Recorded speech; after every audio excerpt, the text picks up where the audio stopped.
Hi everyone, welcome to our channel Code with Sunny. And today I am going to discuss the problem search a 2D matrix. Index number is 74 of Leetcode and the problem is of medium type. Okay, so let's jump directly into the problem statement.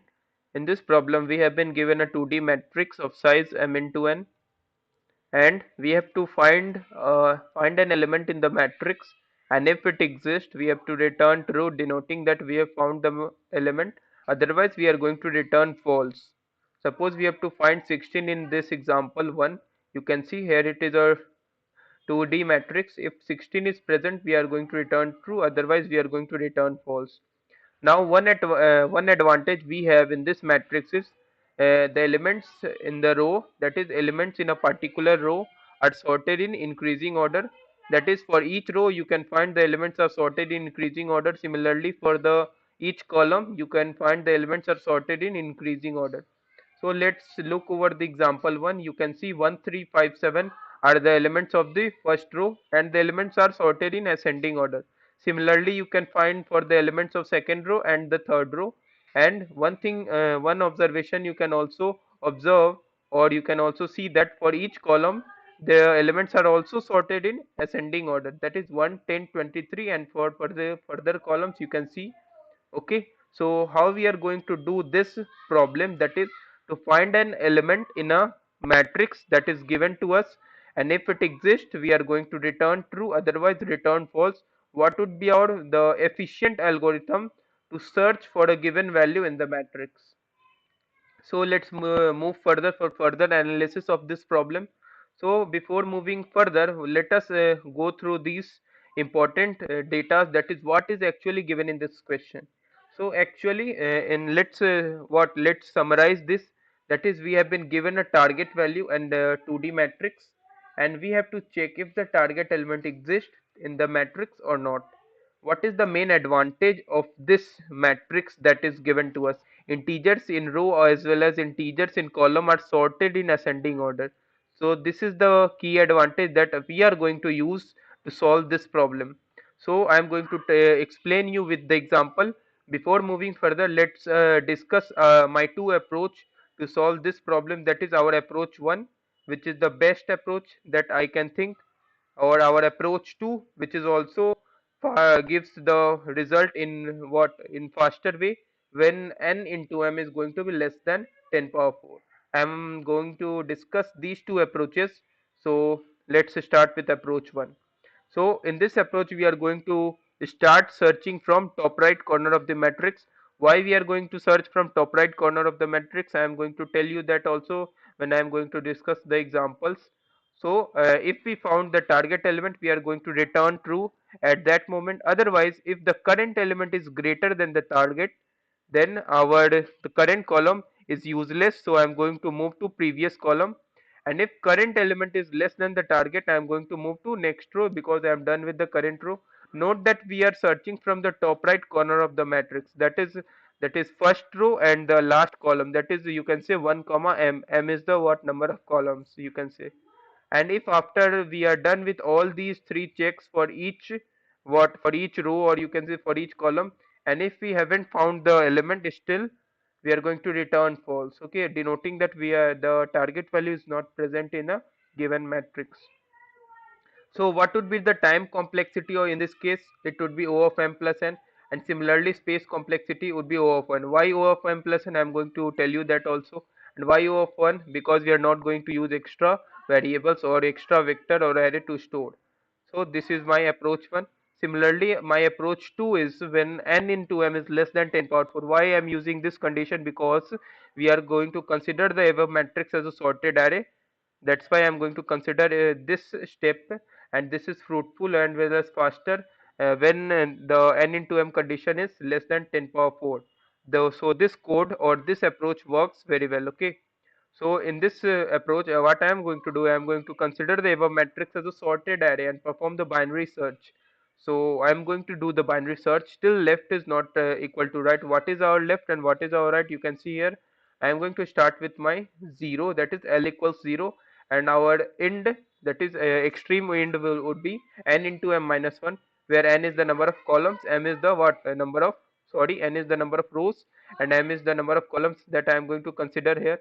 Minus 1, I am going to start with what, 0 based indexing, and it is my extreme int. Okay, and I am going to calculate mid each time, and then I am going to calculate in the matrix, and that is I am going to find that cell in the matrix. How I am going to find that cell in the matrix?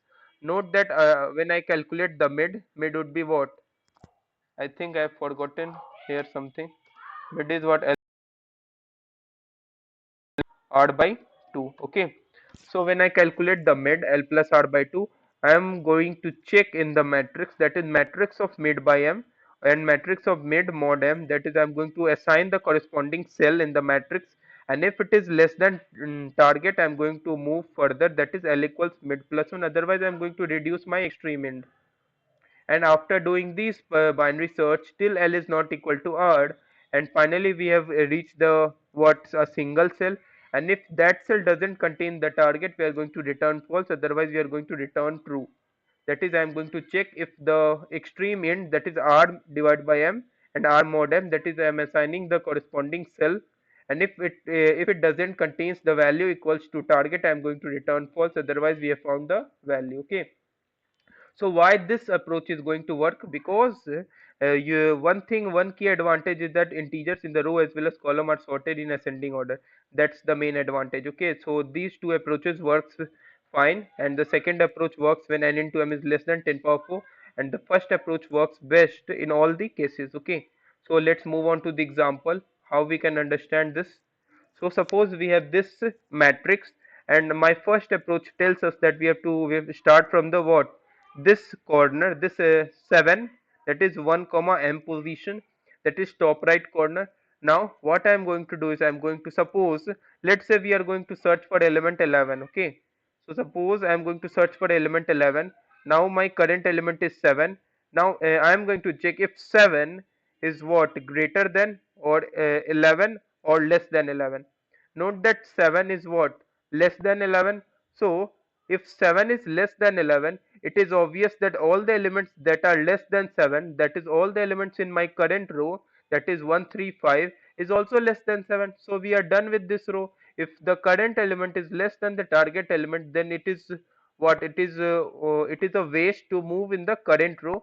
So I'm going to advance my step to the next row, that is I'm going to come here for 20, and now I'm going to check if the current element, that is 20, is less than my target value or greater than the target value.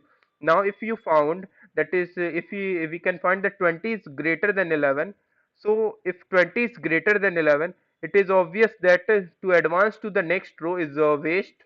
That is if we advance to the next row, then next row elements will always be greater than the 11.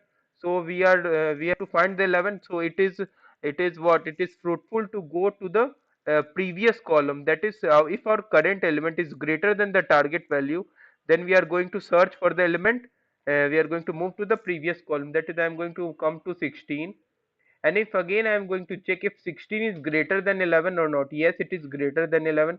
So moving to the next row is a waste, because all the elements are always greater than the 11.